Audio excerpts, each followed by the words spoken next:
High বন্ধুরা, আমি নীরব। স্বাগতম আমার গল্পের আসরে। আজ শুনব অন্ধকারের আমবাগান পর্ব ২, দাদুর মুখে রহস্যের সূত্র। চলুন শুরু করা যাক।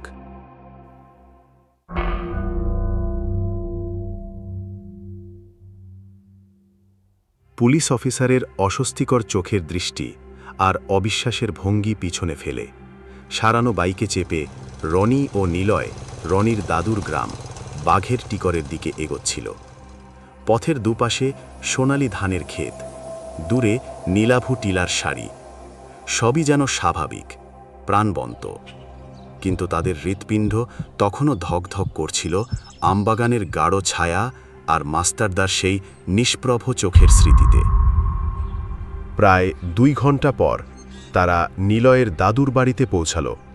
দাদুর বাড়িটি গ্রামের প্রান্তে, একটি বিশাল তালগাছের ছায়ায়, ইটের দেয়াল, টিনের চালা, সামনে বাঁধানো উঠোন।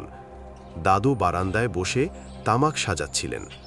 রনি ও নিলয়ের বিবর্ণ চেহারা আর কাঁপা কণ্ঠের বর্ণনা শুনে তার কপালে গভীর ভাঁজ পড়ল। হেই আমবাগানের কথা? ধোয়া ছেড়ে দাদু গম্ভীর হয়ে বললেন,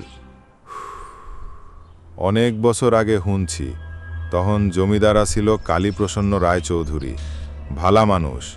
কিন্তু এক রাইতে প্রায় ৪০ বছর আগে পুরা পরিবার, জমিদার, বউ, ২ পুলা, এক মাইয়া আর হেগো বিশ্বস্ত মুহুরি নকুল হগলে এক লোগে মইরা যায়।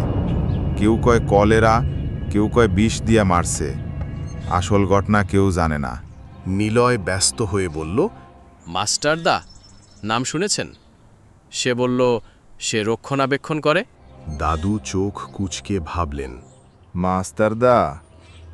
ও, নকুল মুহুরির ডাকনামা ছিল মাস্টারদা।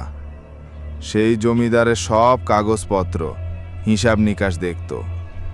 লোকটা ছিল খুব সৎ, জমিদার পরিবারের খুব বিশ্বস্ত।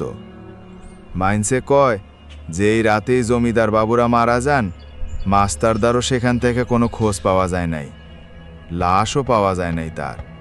রনির শির দ্বারায় শীতল স্রোত বয়ে গেল। তাহলে আমরা যে দেখলাম সে নকুল, কিন্তু সে তো জীবিত মানুষের মতো কথা বলল, পানি দিল। দাদু মাথা নাড়লেন, চোখে গভীর বেদনা ও ভয়।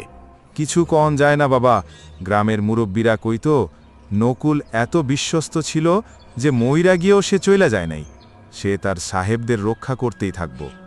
আর বাকিরা, তারা জমিদার পরিবার, তাগর ঘুম ভাঙাইলে চলবো না, এইটা নাকি মাস্টারদা সবাইরে সতর্ক কইরা দিত।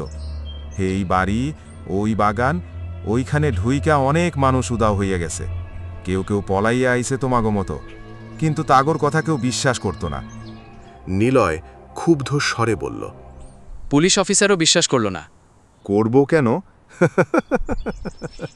দাদু একটা তিক্ত হাসি হাসলেন। হে তো শহর থাইকা ট্রান্সফার হইয়া আইছে মাত্র কয়েক বছর, গ্রামের পুরান ইতিহাস জানে না। আর যারা জানে তারা কথা কইতে ডরায়। হেই বাগান ডা খালি গাছের বাগান না, হেইডা একটা সমাধি ক্ষেত্র, এক জিন্দা অভিশাপ। মাস্টারদা আর তার সাহেবরা তাগো অসমাপ্ত প্রহরা চালায় এখনো। আর যারা ওইখানে ঢোকে তারা হেগো পরিবারেরই অংশ হইয়া যায়। রনি ও নিলয় নিঃশব্দে দাদুর কথা শুনল। সন্ধ্যা নেমে আসছিল। দূরের আমবাগানের দিকটা ঘন অন্ধকারে ডুবে যাচ্ছিল। দাদু কঠিন স্বরে বললেন, একটা কথা মনে রাখো, কখনো কোনো দিন কোনো অবস্থাতেই হে আমবাগানের ধারে কাছেও যাইস না, বিশেষ করে রাইতে। তোমরা পালাইয়া আইছো, এইটাই বড় কথা, কিন্তু ডাক আবারও পড়তে পারে। মাস্টারদা কইছিল না, তোমরাও এসেছো, এখন তোমরাও পরিবার। এই বন্ধন খুব সহজে ছাড়ায় না। ২ বন্ধু পরস্পরের দিকে তাকালো।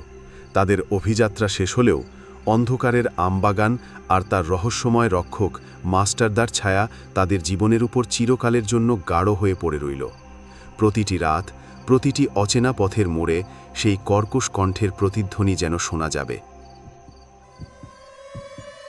কেউ যায় না এ বাগান থেকে, এখানে সবাই আটকে থাকে অনন্তকালের জন্য, চিরতরে।